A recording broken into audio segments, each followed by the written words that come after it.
This faculty, this awareness faculty, is the way to experience that which you're learning with the mind.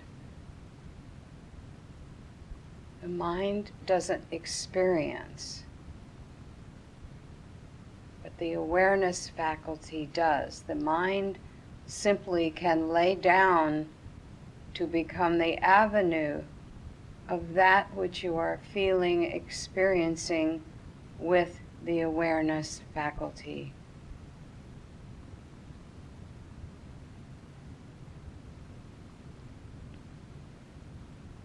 This is how we go beyond words and thoughts.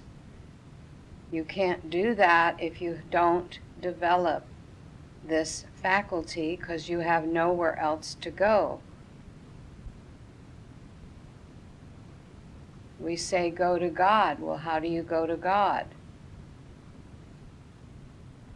With the awareness faculty developed.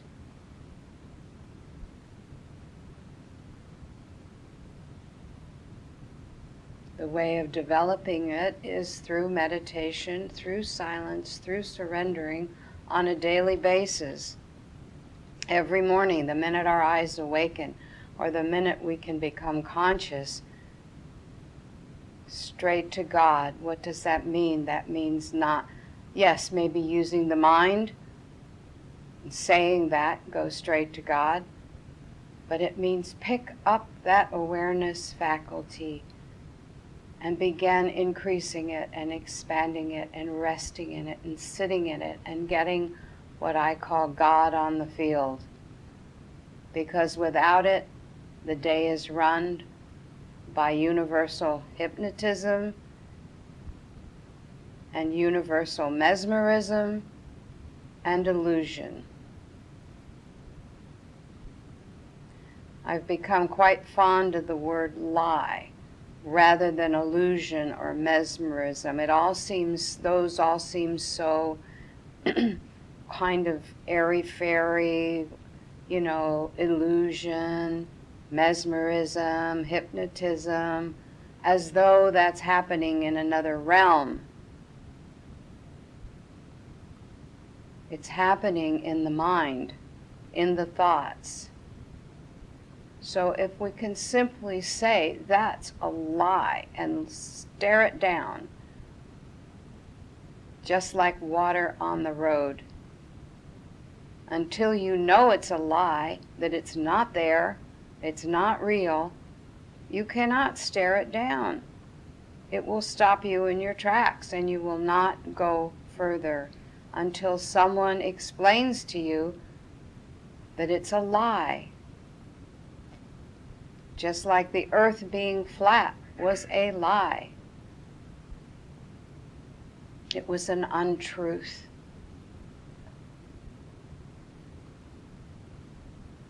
Perhaps the little human self can understand that word, lie. No truth. Made up. There's some questions and some points that I want to get into tonight. But I hope you all felt the dramatic lifting that took place today. It was so intense. There was an immersion of peace and an immersion of soul and spirit. I don't believe this group has ever gone this deep before. It's as though all slates were wiped clean, as though the new beginning is now. We do not have to go back out into that world that we came out of to come here, seeing it as we saw it when we left there, with all of its power to affect us, to pull us in, reel us in, so to speak.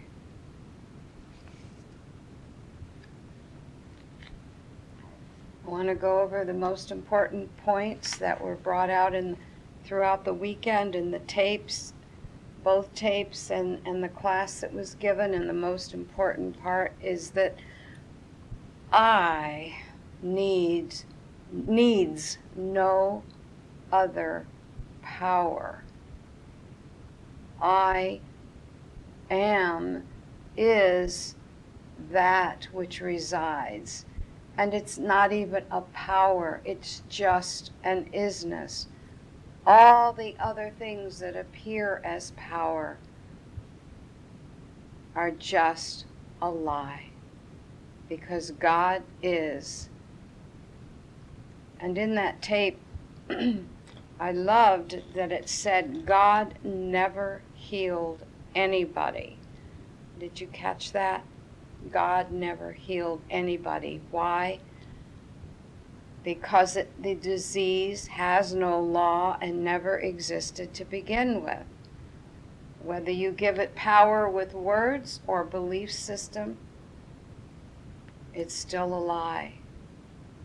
And there's no power in the names or the labels any more than saying, oh look, there's a lake on the desert. I can't drive any further on this road, there's water there. Does that give it power? Or just stepping back and knowing, having someone point, knowing that's not water, that's just an image coming from mind and the sight of the 5 physical senses.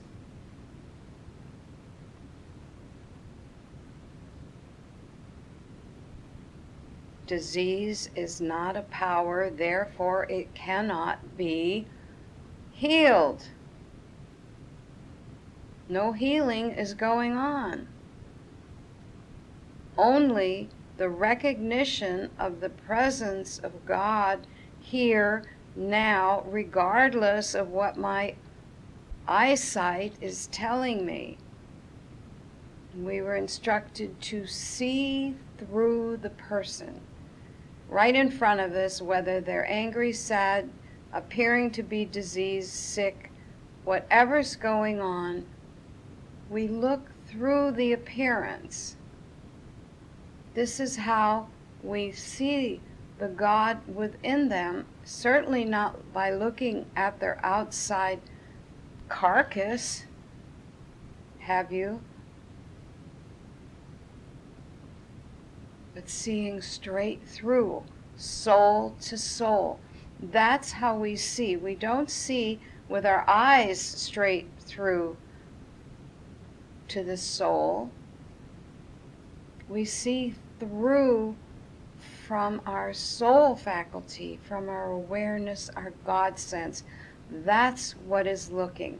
That developed awareness, that faculty is what we look through and see through to the soul, regardless of if you have the entertainment going on by the individual, whether they're entertaining disease or death. Think of that word, entertaining. Don't get caught up in their entertaining. Stand on the principles that we have learned here this weekend and have been cramming in us for years now. And the day of teacher-student is being erased for all of you, our teachers and students. And all of you are standing and must stand on the truth of God identity. When the rubber meets the road, there is nowhere else to go but I. I don't need a power for what is appearing as disease out there, or blown appendix, or anything else. I don't need a power. I just need to rest back in the understanding God is.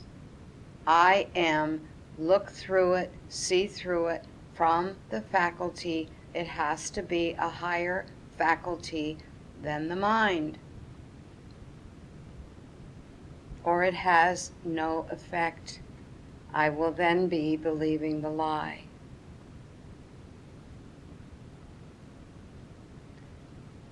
It was very clear that we do not have anyone we call a patient. If we have a patient, we aren't going to heal. If we have God looking at God, then the healing, what we call healing, which is dissolving the untruth of the appearance, is there. Disease has no law. Only God is law. God is principle.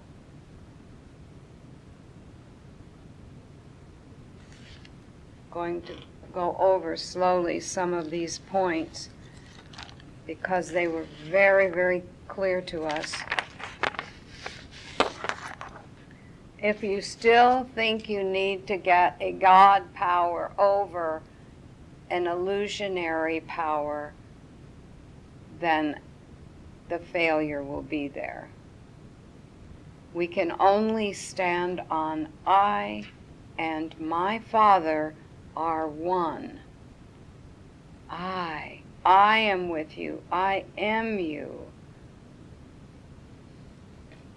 And the secret word that Solomon declared after he told all of his followers, he says, I will give you the secret word.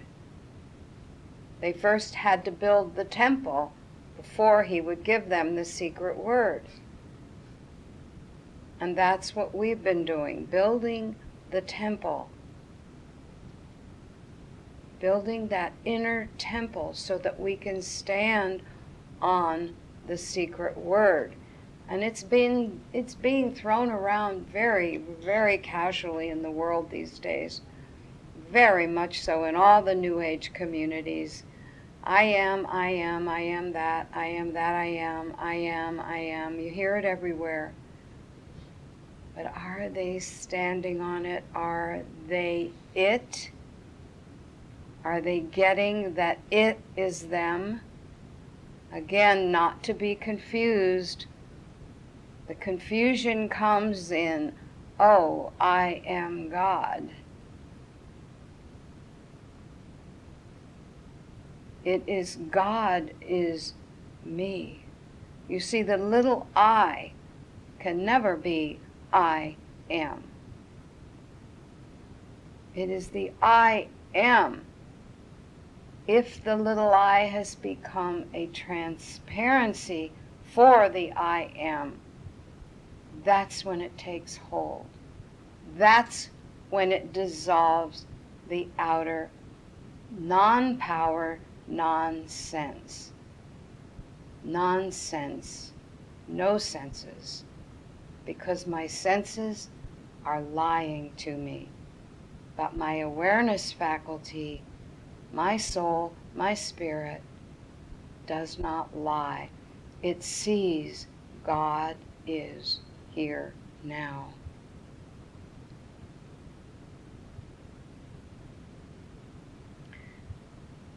There's a question here,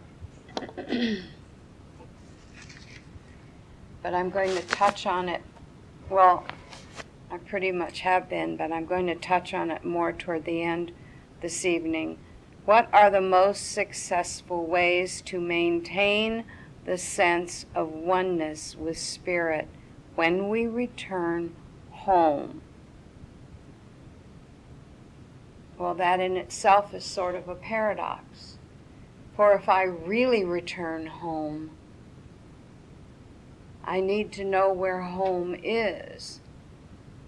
Is it that house, that neighborhood, that job, that family, or is home here? You see, if I am really returning home,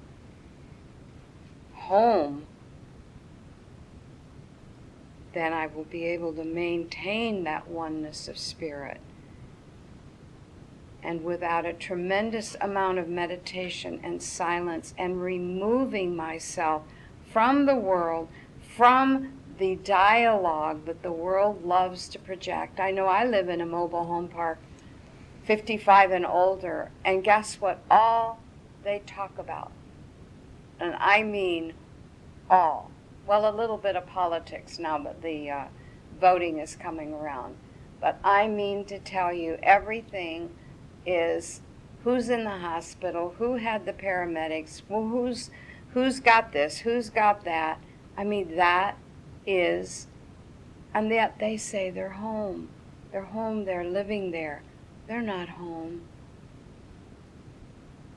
So I have 24/7 have to be on guard of hearing all this and standing there. And this is how I do it. I get up in the morning and I get God on the field first. And I have to have that time.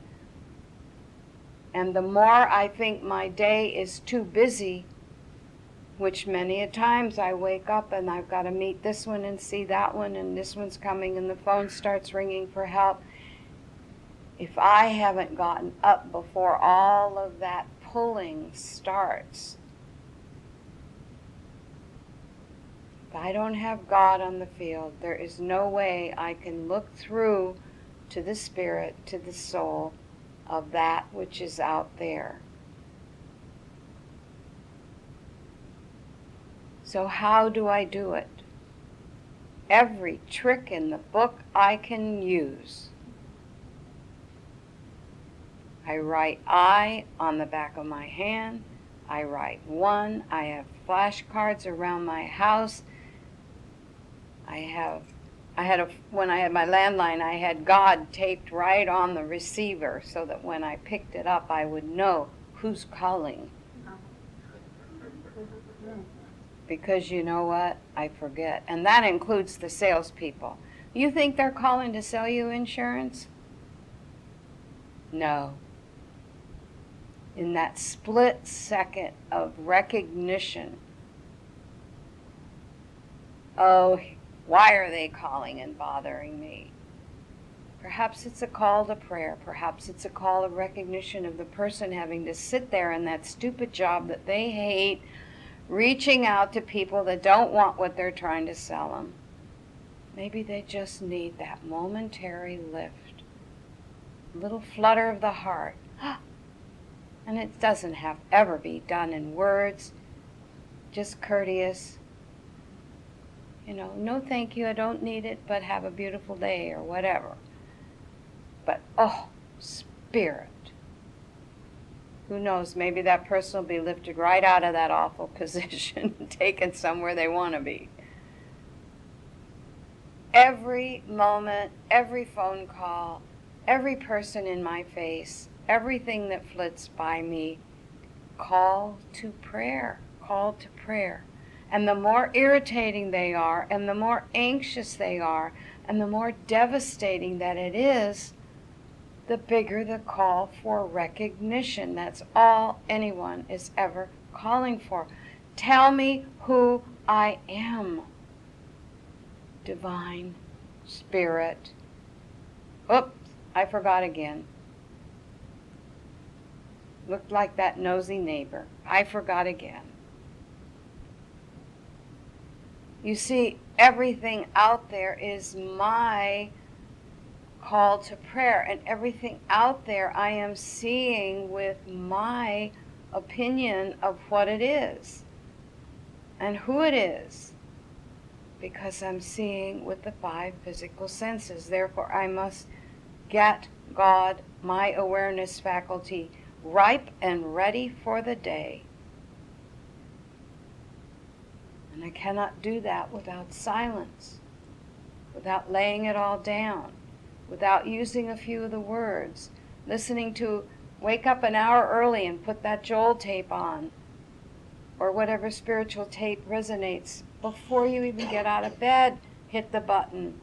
Get unmesmerized, unhypnotized, and very clear that what you're going to see out there can be interpreted in two ways: the human perception, my conditioning, carnal mind, or it must be God, dressed up again to fool me. Must be God. Let God be God.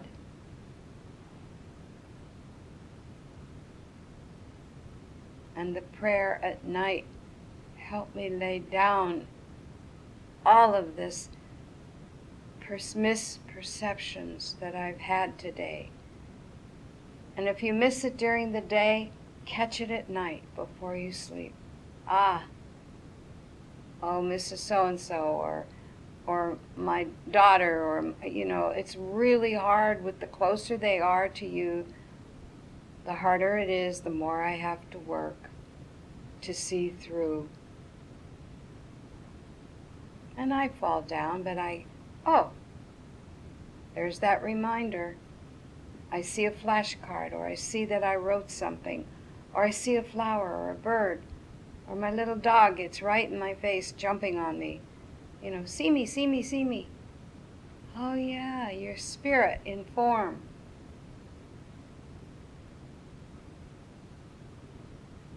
So what do I do when I get back into that world? Maybe the answer is don't go back into it. Oh sure, the body goes there, the mind goes there. But a reserved part of me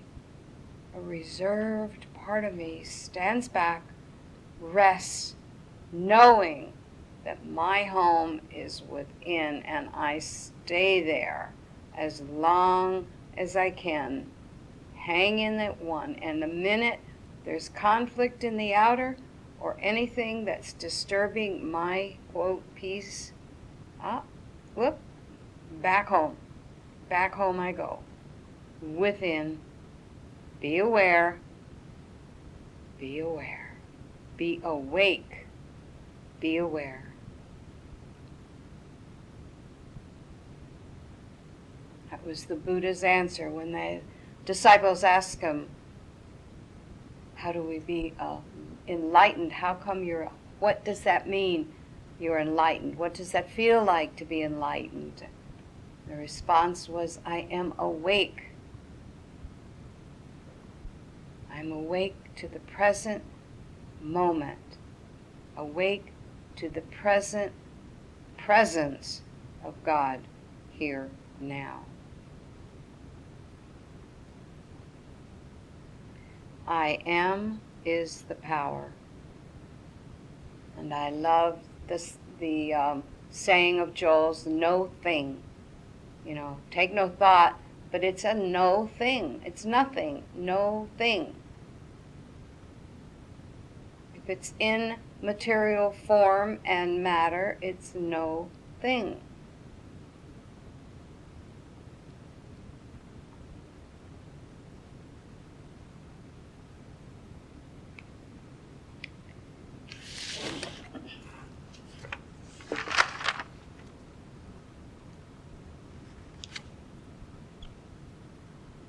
Evil or error has no need of spiritual power to do anything about it,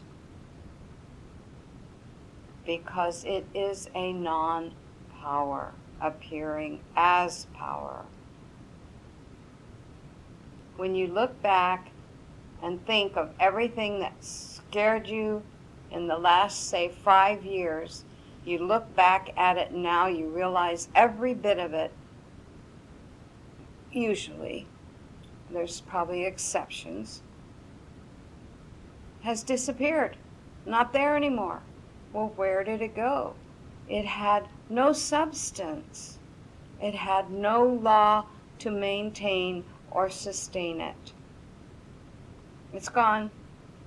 It was that no thing rose up. Fear rose up in me until I stopped and investigated, wait just a minute here, am I believing there's something other than God? Because if I am,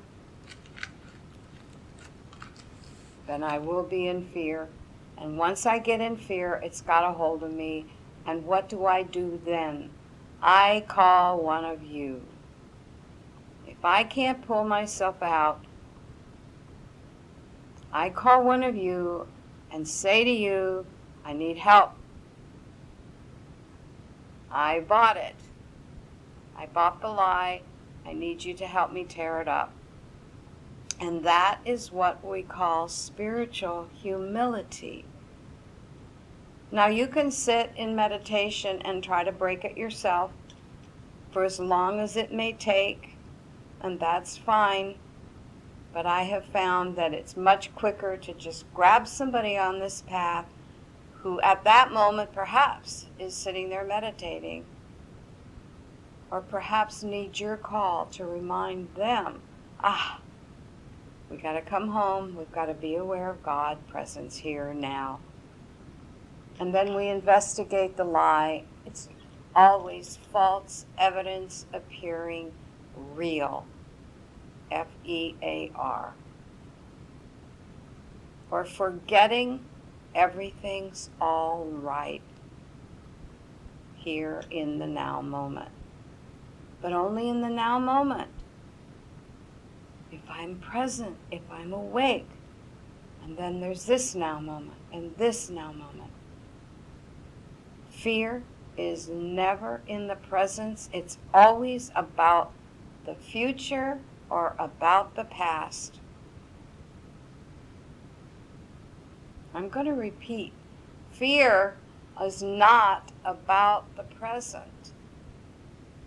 It is about the future or the past, for fear is in the mind. And the time that it takes the thought to run through sends me into the future or the past. This is where the fight or flight syndrome comes in the human condition. And boy, I'll tell you, it works for the spiritual life too. When that distraction is in front of you, or that pull to believe what I'm seeing, you better believe I take flight. But where do I go? I go within. You better believe I'm going to fight. And what am I going to fight with? Certainly not going to pick up the sword and fight the illusion. I am going to fight my 5 physical senses perception. That's what I'm going to fight. And I'm going to go, no, can't be. I cannot be seeing anything other than God.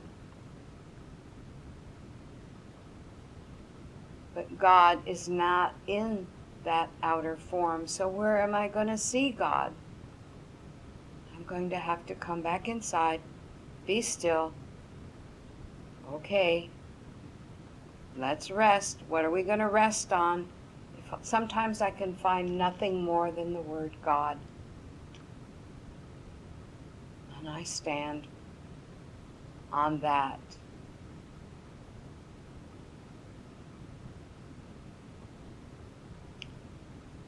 Someone mentioned me writing up on the board the principle of humility.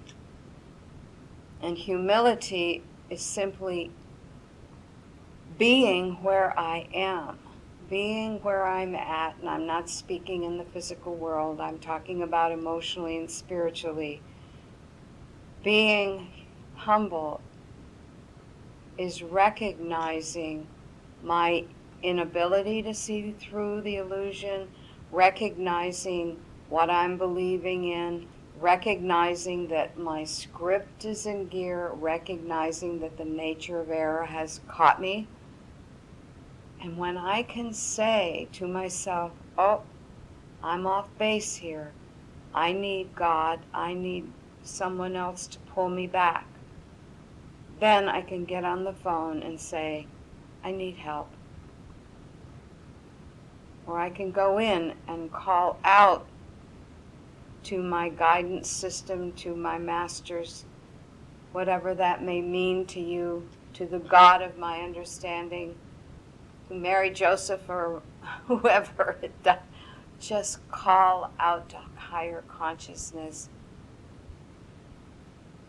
And in that removal of spiritual arrogance, I get the peace, I get the recognition, and I get that as long as I am in the human condition, I will be caught off guard. Spending as much time as I can in the present awareness of God, and that can mean walking.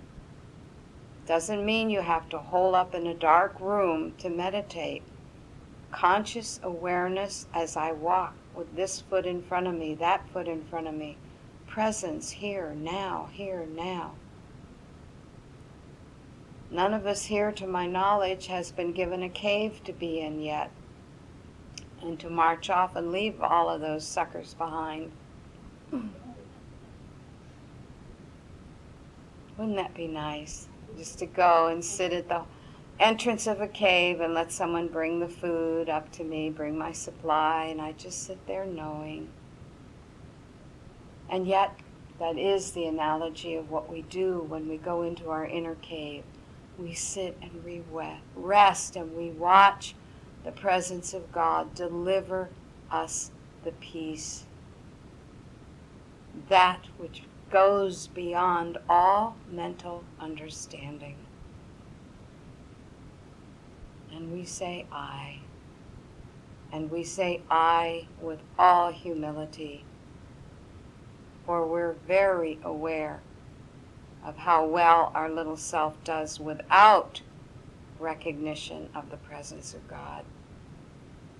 And when I say the presence of God, I don't mean separate. I mean the divinity here, the big I, the I am that breathes me, that lives me, that looks out from me. And the more I stay close to it, the more love that pours forth, the more world work that's being done. When I don't even notice, we walk by and simply the light alone many times lifts someone that we don't even know, or a smile, or one word. That's what we're here in this practice to do. Not heal the world, but know the world for what it is. There's nothing to heal out there, for it is nothing but a movie screen. It's nothing but that image up there on the screen. Our job is to stay in that light and burn a hole right through it.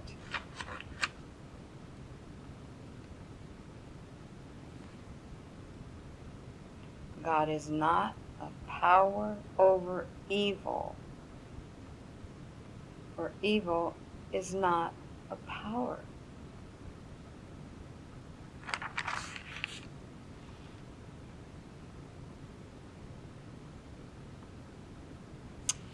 Joel said, spiritual healing is a realization of that which is.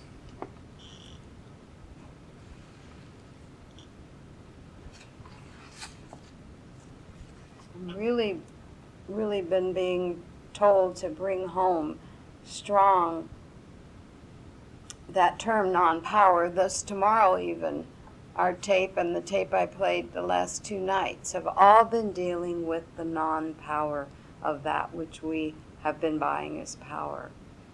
The handout I gave,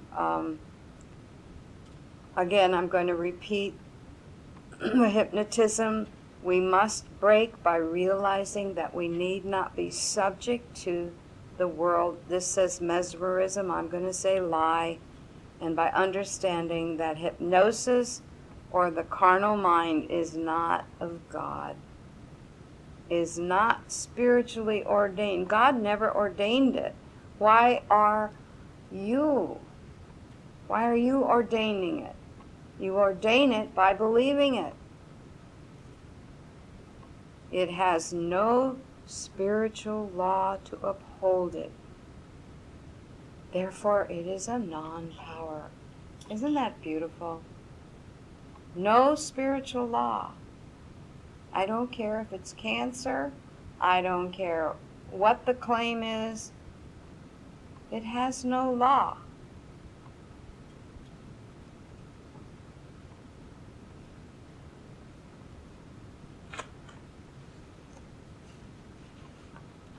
Every healing is imaginary.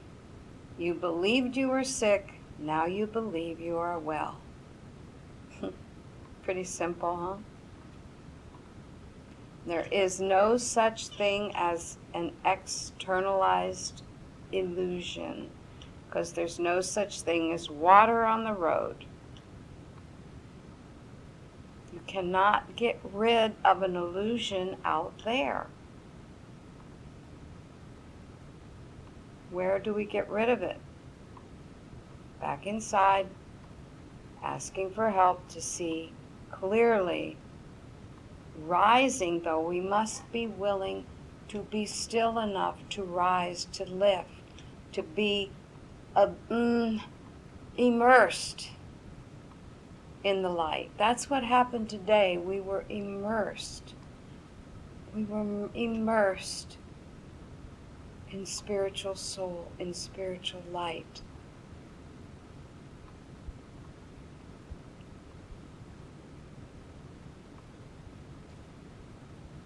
You don't go out there to learn more about the story or the drama. You go in to have the story or the drama dissolved.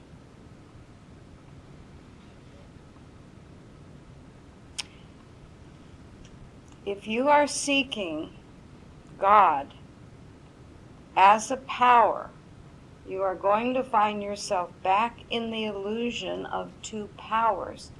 Do you see how that works? If we seek God as a power,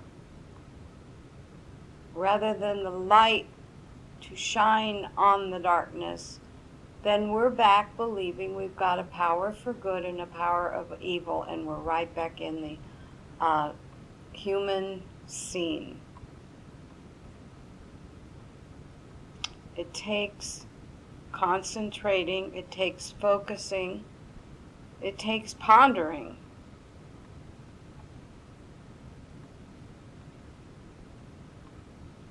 We need to see the nature of error very clearly in order to see the lie of it. We can't just go into denial and say, oh, there's no such thing. Because those are just words. Those are just words that we're hoping those words are more powerful than what we're seeing, when really we must go into the experience of the dissolving of it. The experience of going higher, lifting into spirit, the way we were today. Today it was as though God descended upon us and then ascended us.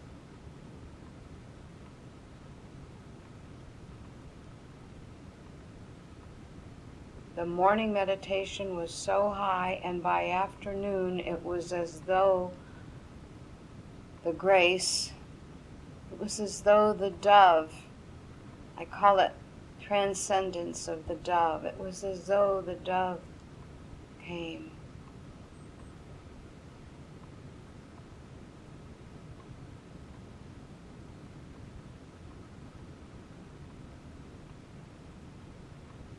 And there it is, right there, right there. Pausing, pause, catch it.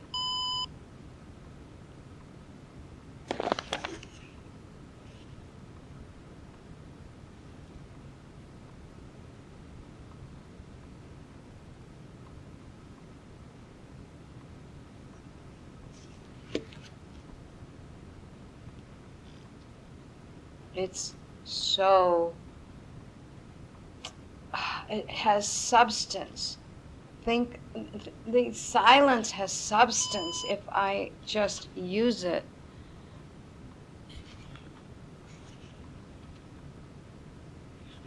Silence is a substance.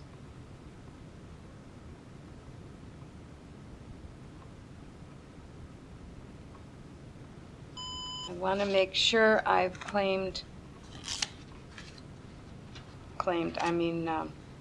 want to make sure I've covered these main points.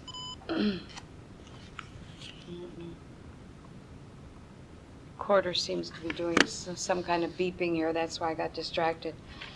Okay,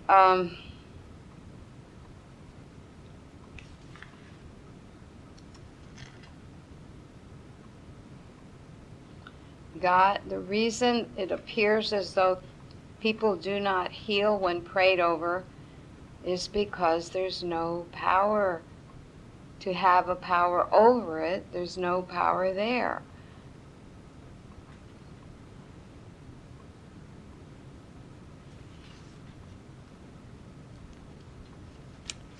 Oh, and Joel in the tape last night was really telling us too to reread that chapter in Practicing the Presence on Love Thy Neighbor and what that really means. Okay, let me see. Let me make sure I covered all of that. Okay, I'd like to know where you all are at with all of this. How well you're standing on evil has no power. And you can't get a God power over something that has no power. So I'm going to turn the recorder off. Let me see if now. Make sure I covered everything that kept being pushed. Oh, what makes the mind lay down? I believe I did cover it, but how can you make your mind lay down? Somebody said my mind just wouldn't shut up. How do you make it lay down? Well, you can't use the mind to make the mind lay down. You can only pick up the right tool, the right faculty, which is your soul faculty, which is your awareness faculty, which is where I back up. I can be standing right there with my body, right there in front of whatever's coming down, and I back up into God presence and become aware of this I, and I push it out and push it out. You know, that auric field is real. I push it out and push it out until it's encompassing the whole scene. And it dissolves. If I'm standing in the presence of God as God, not as a power over this thing that I'm seeing as power. Okay, how do you spell that auric field? A-U-R-I-C? A-U-R-I-C. And Well, it's this energy that comes out. I mean, you can walk up to somebody and their energy can repel you or pull you in. And as we expand our awareness of I am, it increases because there's nothing to be afraid of out there. Therefore, it disperses the story in front of us. It's almost like a mist goes up.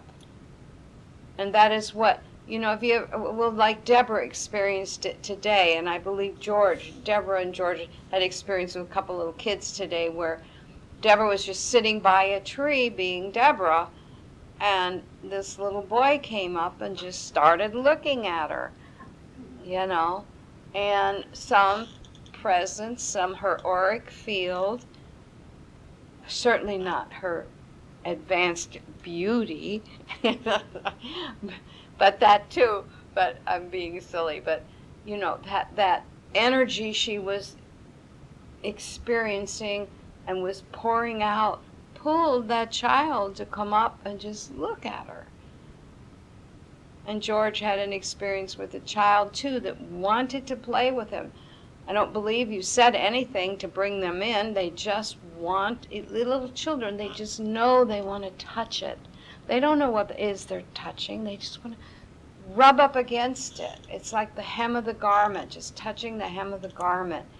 There's a presence that takes place. We call it a healing, but what's happening is presence. The healing takes over. The presence is so strong that stories dissolve. You know, it's as though that child had no story about Deborah. He just wanted to stand there and bask in the joy of her experience there in the woods. Does that answer your question? Yes. All right. Anyone else want to ask anything? Or let's talk turkey here. I want turkey. We had turkey. I'm turning the tape off now because I want you to feel totally free to get real.